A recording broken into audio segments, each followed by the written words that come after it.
চারটি অবস্থায় ফরজে আইন হয়ে যাবে, খেয়াল করেন, এটা জানা প্রত্যেকের জন্য ফরজে আইন। 1 নম্বর,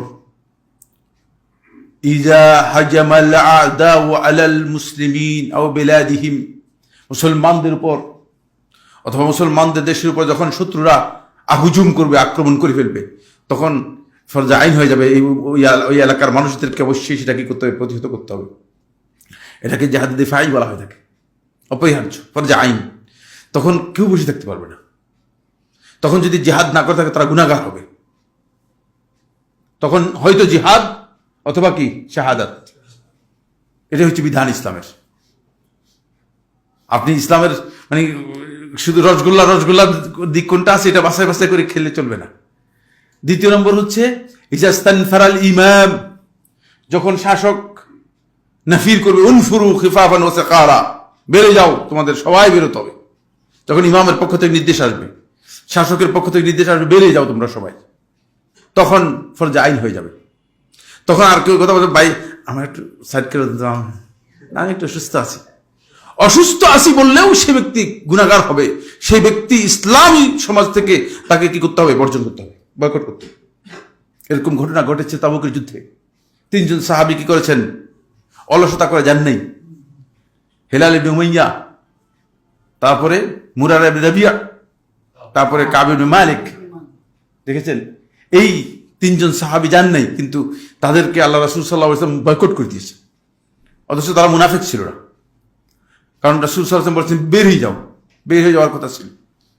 এটা 2 নম্বর। 3 নম্বর যে ইজাল তাকা জাহফান, যখন 2 দল মুখোমুখি হয়ে যাবে, তখন সেখান থেকে তাওয়াল্লি জাহফ, মানে সেখান থেকে আপনি মানে পশ্চাৎপদ করবেন, পিছনে ফিরে যাবেন, পালিয়ে যাবেন, হারাম। তখন ফরজে আইন হয়ে যাবে জিহাদ।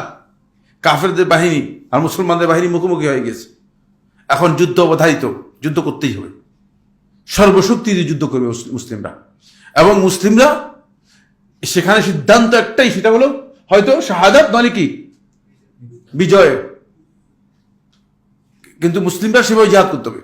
4র্থ হচ্ছে ইজা দাআতিল হাজাতু ইলা মুসাআদাতিল মুসলিমিন, যদি মুসলমানদের সাহায্য করার প্রয়োজন হয়, একটা মুসলিম অঞ্চলের মধ্যে তাদের সামর্থ্য নেই, তারা পারতেছে না, এখন মুসলমানদেরকে বলছে আমাদেরকে সাহায্য করো। যেমন বর্তমান যে ফিলিস্তিন, এই ফিলিস্তিনের মুসলমানদেরকে জিহাদ এবং সাহায্য করা ফরজে আইন আমাদের উপর। কারো কারো চোখ তোকে একটু এলোমেলো হয়ে যাচ্ছে, বলছি কি বলতেছেন? হ্যাঁ, ফরজে আইন, কিন্তু আমরা এই ফরজ আদায় করতে পারবো না। তার কারণ হচ্ছে আমাদের যাওয়ার কোনো ব্যবস্থা নেই, আমরা রাষ্ট্রের গোলাম। রাষ্ট্রীয় যে বাউন্ডারি তৈরি করেছে, এই বাউন্ডারিতে গোলাম আমি। আমাকে পাসপোর্ট দিয়ে আটকায় রেখেছে, এখানে আমি যেতে পারবো না। আমরা রাষ্ট্রের মধ্যে কিসের মধ্যে আছি? আরেকটা জেলখানার মধ্যে আছি, রাষ্ট্রের জেলখানার মধ্যে আমরা আছি।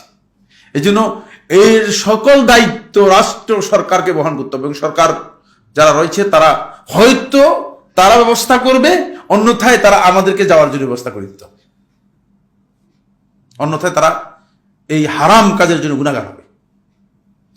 আমরা এই গুনাহ থেকে বেঁচে যাচ্ছি শুধুমাত্র এই কারণে, যেহেতু রাষ্ট্র আমাদেরকে গোলাম হিসেবে আটকে রেখেছে।